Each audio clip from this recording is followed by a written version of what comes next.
Hi, my name is Palle Bo. I'm a full-time traveler and what some people call a digital nomad. That means I'm location independent. I can work anywhere just as long as I have some Wi-Fi and my laptop with me. And what I do for work is produce podcasts and soundtracks and voiceovers for videos and everything that's related to sound production. And that's what I do in my production company, radioguru.co.uk. And in the last couple of years, I've been doing a lot of work for the Lego Group. What I've been very busy with in 2020 was producing soundtracks, kind of like an online radio program that's related to a new product they launched in August 2020 that's called Lego Art. And it's kind of like an artwork, a 2D picture made out of 1x1 small round Lego studs that you put on these plates to create a piece of art that you can hang on your wall. And we've done soundtracks about the Star Wars universe, about Marvel's Iron Man. We've done one on Andy Warhol's Marilyn Monroe portraits. We've done Harry Potter, Mickey Mouse. So it's been super exciting diving deep into the story behind, for example, the Star Wars movies, where we interviewed some of the great talented people that's been working on these amazing movies. You don't need to buy the product in order to listen to it. You can go to lego.com/art and then find the soundtracks and listen to it, and if you want to know what it is that I do. But I also help smaller companies starting a podcast, and I find voiceovers for videos and all kinds of stuff. So that's what I do as a nomad.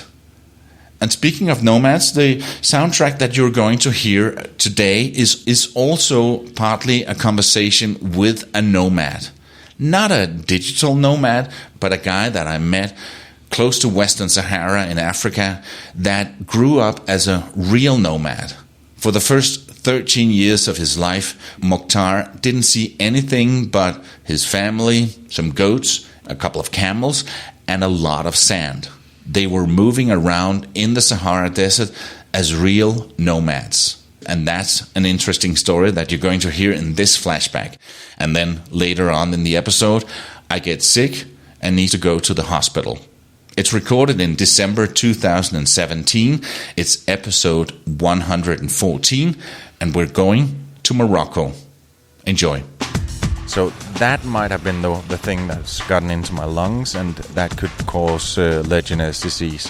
So that might be an issue, but now we need to find a doctor. Hopefully he can take some x-rays and find out what the hell is wrong. We need to do something. Meet Palle Bo, a digital nomad from Denmark on an epic journey around the world. My name is Palle Bo, and I'm a long-time radio producer. In 2013, I started planning to become a digital nomad and a full-time traveler. 3 years later, I had sold my house, my car, and all my furniture. And in July 2016, I set out on a quest to visit every country in the world. In this podcast, I'm taking you along on my journey. And I'm sharing my ups and downs and let you listen in to conversations with some interesting people I meet along the way. This is the Radio Vagabond podcast.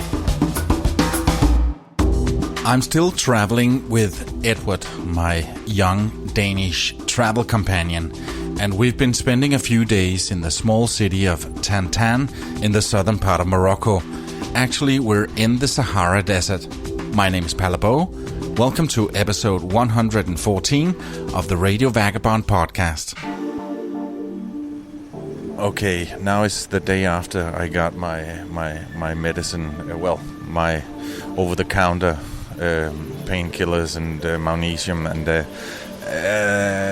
I don't think that it was enough. I posted on Facebook to my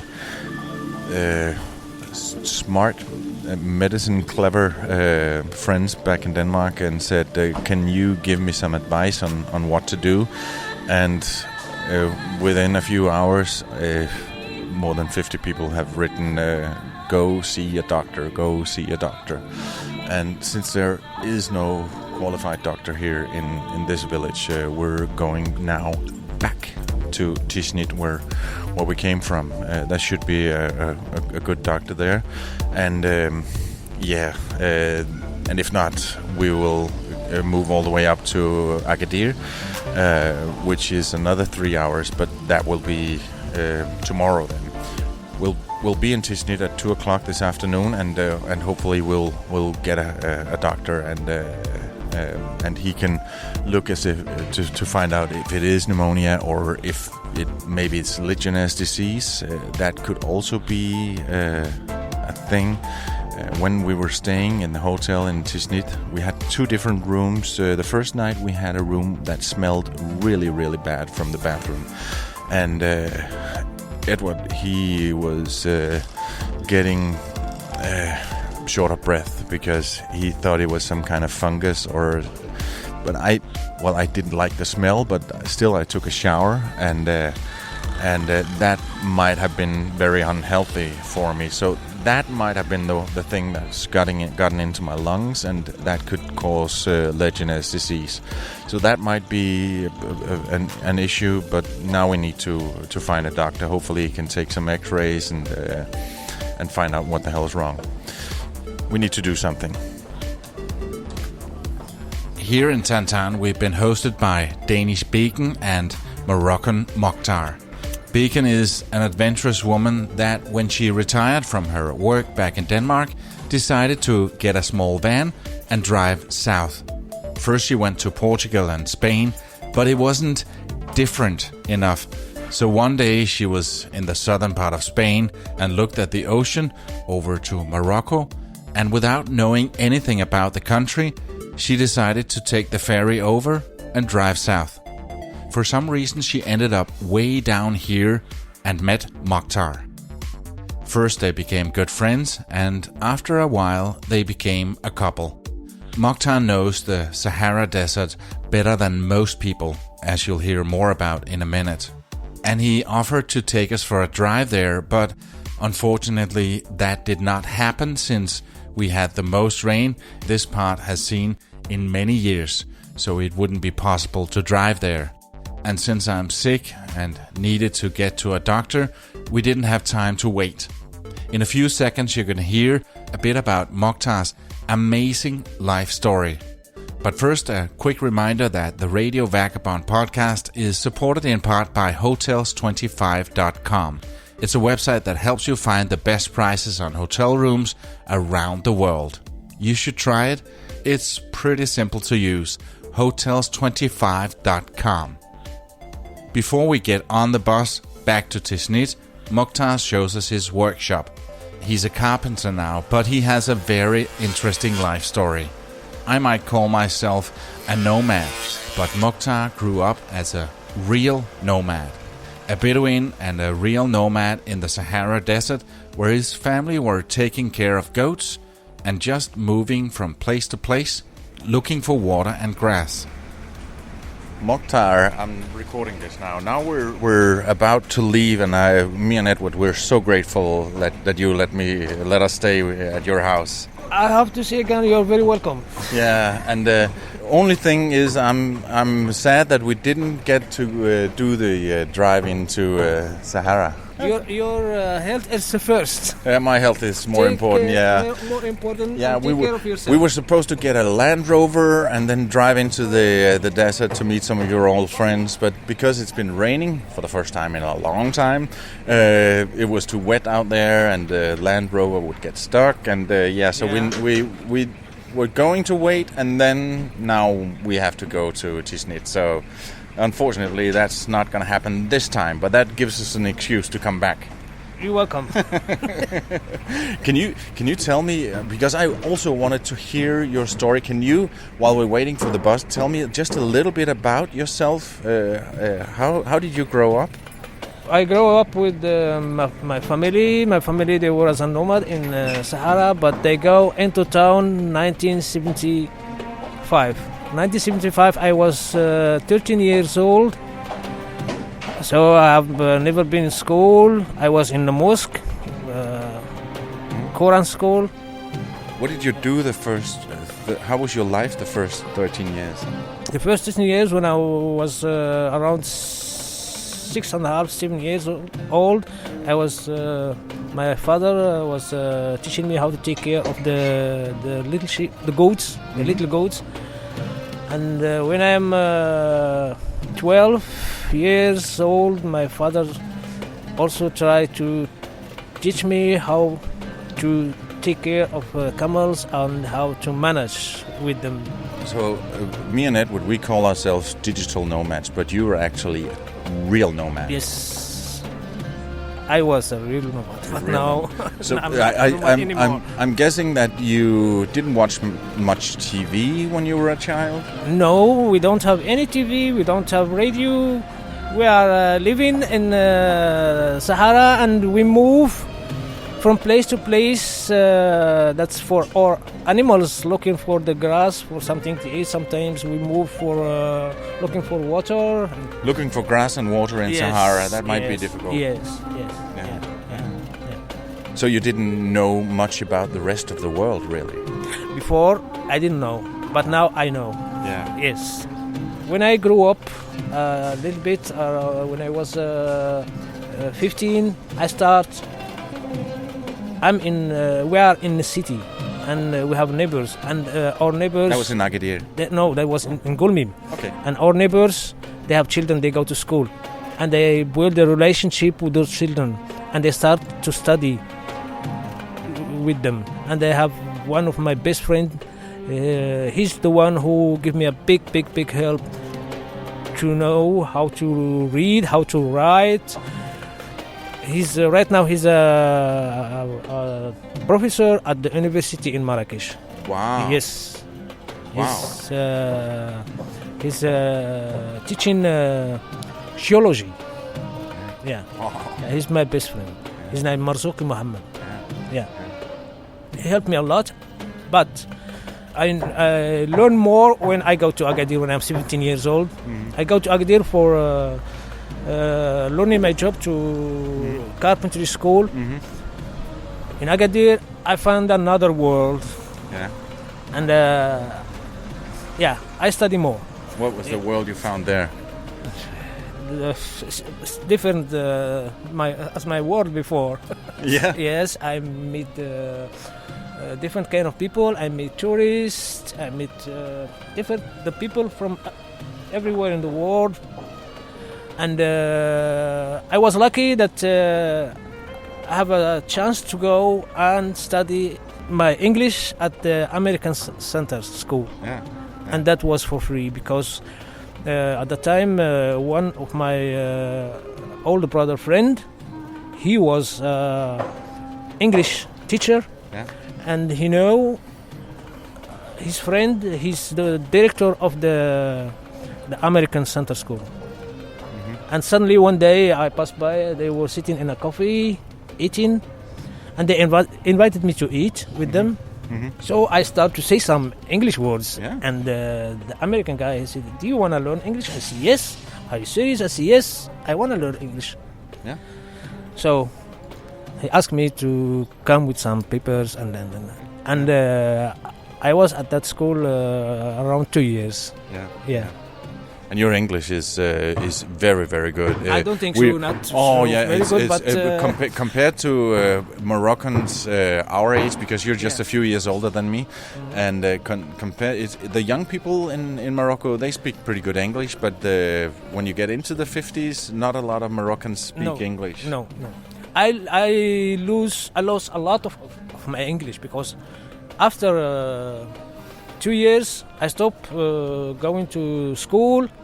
And I finished my education as a carpenter, and I went to the factory for work, and I moved south of Morocco to Dakhla, Layoun, Smara, Boujdour, and there are not so many people who speak in English that I can practice my English. So I lost a lot of my English. Yeah.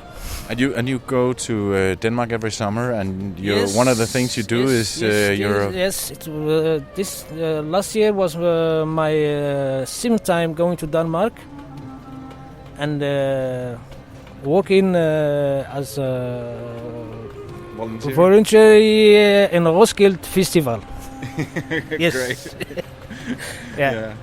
Yeah. When is your birthday? I don't know. You don't know. I did show you my identity card I did. That's why I'm asking. and my passport. It just says XXXX. Yeah. XXXX 1962. And you told me that you asked your mother, but what time of the year was it? She was in the summertime and there was sandstorm. Okay. That's what she remember. That is so funny. It's amazing how life can change, isn't it? This is life. Has so many ups and downs. Yeah. So glad to make friends with you. Imagine being born in the Sahara Desert and the only indication of your birthday is, well, there was a sandstorm. I am truly happy and grateful that we got to spend some days with Bacon and Mokhtar in their house in the southern part of Morocco. And now we're backtracking and going back north to Tiznit. I need to get to a hospital. The website said that the bus would leave at 9:30. When we came to the bus stop, the sign in the window said it will leave at 10 a.m. And then the guy inside the office said, no, it will leave at 10:30. Well, the bus left at 10:45, and now it's 4 o'clock, and we're back in Tiznit after a long bus ride through the Sahara Desert up here to Tiznit. And now we're in front of the hospital waiting for our new Moroccan friend Omar that we met the other day, and he promised that he will come and help us translate and make sure that we speak to the right people and they understand that what they need to do.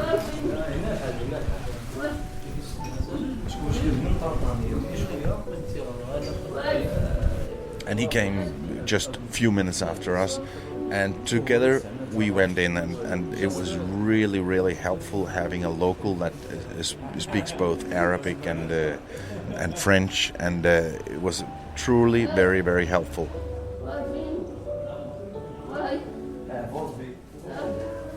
We came into this small hospital. It wasn't that big, what I saw, with a lot of people there. I was sent into a reception room with 4 beds. In one of the beds there was a woman, a very old woman. I would guess she was around 90 years old, curled up in a bed, in obviously in pain, just saying no, no, no in Arabic. It was heartbreaking to see.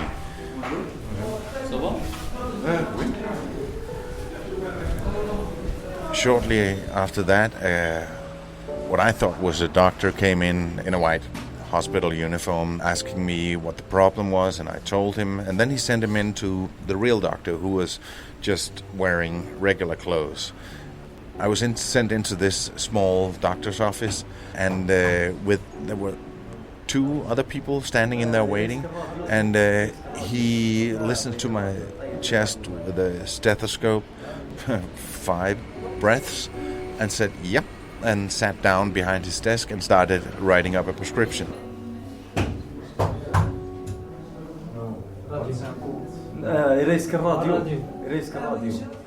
You know how doctors' handwriting is. It's always very, very... I think it's the same all over the world, that the doctor's handwriting is something that only pharmacists can read.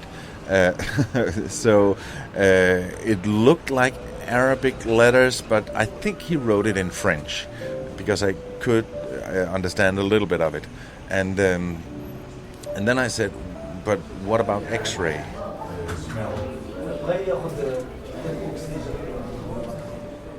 And Omar translated, and I said, because I was told it was a good thing to get X-rays. And he just said, yeah, you can have that, and sent me into an X-ray room.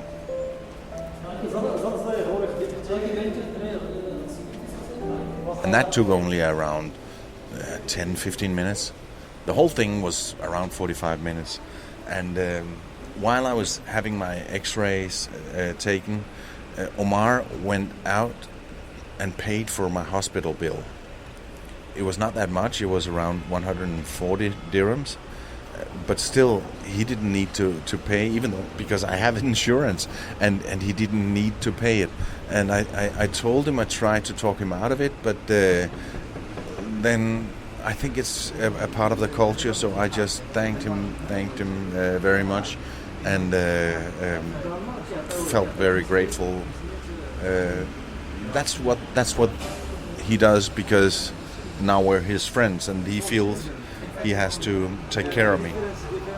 It's funny. It's a very different culture from what I'm used to back in Denmark, but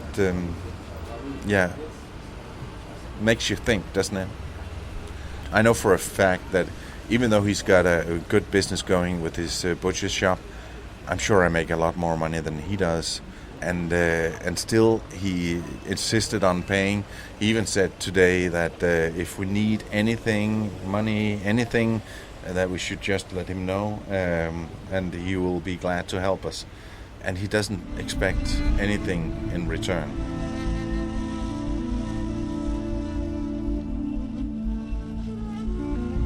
And then at night we went to his butcher and bought some meat, some different kinds of meat that he made himself, and we went next door to the grill and had it barbecued, and he sat down and ate with us, and it was very, very good. As we were sitting there, we learned that both our Moroccan SIM cards had no more data on it, so we asked him if there was an Orange store here in Tisnit, and he said, yeah, we'll go there tomorrow. It's not that far. And he said, well, you can just tell us where it is and we can go there ourselves. No problem, I'll go with you. So this morning when we had breakfast, he came and picked us up, and we walked to the old part of Tisnit, into the Medina here, and found an orange shop and had some data put on our Moroccan SIM cards. And if you're ever traveling anywhere, please do that. Bring an extra phone and get a local card, because here it's very, very cheap. We started by getting 10 gigabytes when we were in Marrakesh, and that was around 11 euros. And here we just had 5 gigabytes put on, and that was 4.5 euros or something like that. So it's very cheap, and it's very fast. It's much faster than any internet Wi-Fi you can find in a restaurant or in a hotel. It's normally very bad, but get a local SIM card and get some data on it, and you will be good to go. And so do that. But that took us a couple of hours doing that, and he did that also for us, and then said, come to my apartment this afternoon, and we will have some couscous. So at 4 o'clock we went to his apartment that's above the butcher shop, and we thought that now we were going to just sit around the table with him and his wife and his son and have some couscous. We came into the apartment, not very big apartment, but very nice, and there was a living room with a couch and a small coffee table, and on that table was a huge plate with a lot of couscous, with vegetables and chicken, and only 3 plates. With couscous. One more or no? Some more? No. This one. Nice, huh? Very nice. So then the 3 of us were sitting around there. His wife was in the kitchen with the son, his 2-year-old, and it was just the 3 of us. And we were kind of wondering, why isn't she sitting here? But I guess that's also part of the Islamic culture, that that's not something you do. It's now the men are eating couscous, and here we are. At some point when we finished eating, the son came in and we played with him, and he's like a 2-year-old boy, like any 2-year-old boy. He's full of energy and very playful. Oh, this is a gift. This is a good gift from Edo. Edo. Oh. We also met his wife, but only briefly. She seems like a very, very nice woman.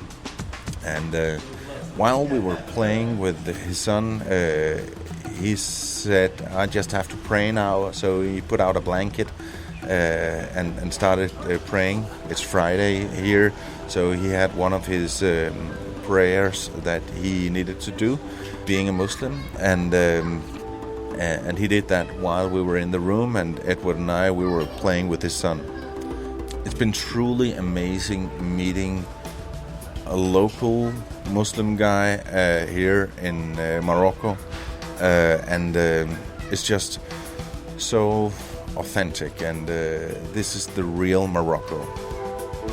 This episode is brought to you in part by this website called hotels25.com. If you're a regular listener, you have heard me mention this before, and I can't say this enough. This is a cool website. It helps you find the cheapest hotel rooms around the world. Hotels25.com. You should try it out. It actually works. This is the Radio Vagabond podcast. The plan from here is that tomorrow at 9 o'clock at night, we get on a bus and take the long journey down to Dakhla in Western Sahara, or Moroccan Sahara, as they say here in Morocco. And it's a long ride. We start at 9 p.m. and we will be there at 2 p.m. the next day. So we're driving all night. It's going to be rough, but let's see how it goes. So now we're going on a 17-hour bus ride all the way down to Dakhla in the middle of Sahara. And in my condition, am I capable of doing that kind of journey, being this sick? Join me next week when the plans change again. My name is Palabo, and I gotta keep moving. Somehow. See ya.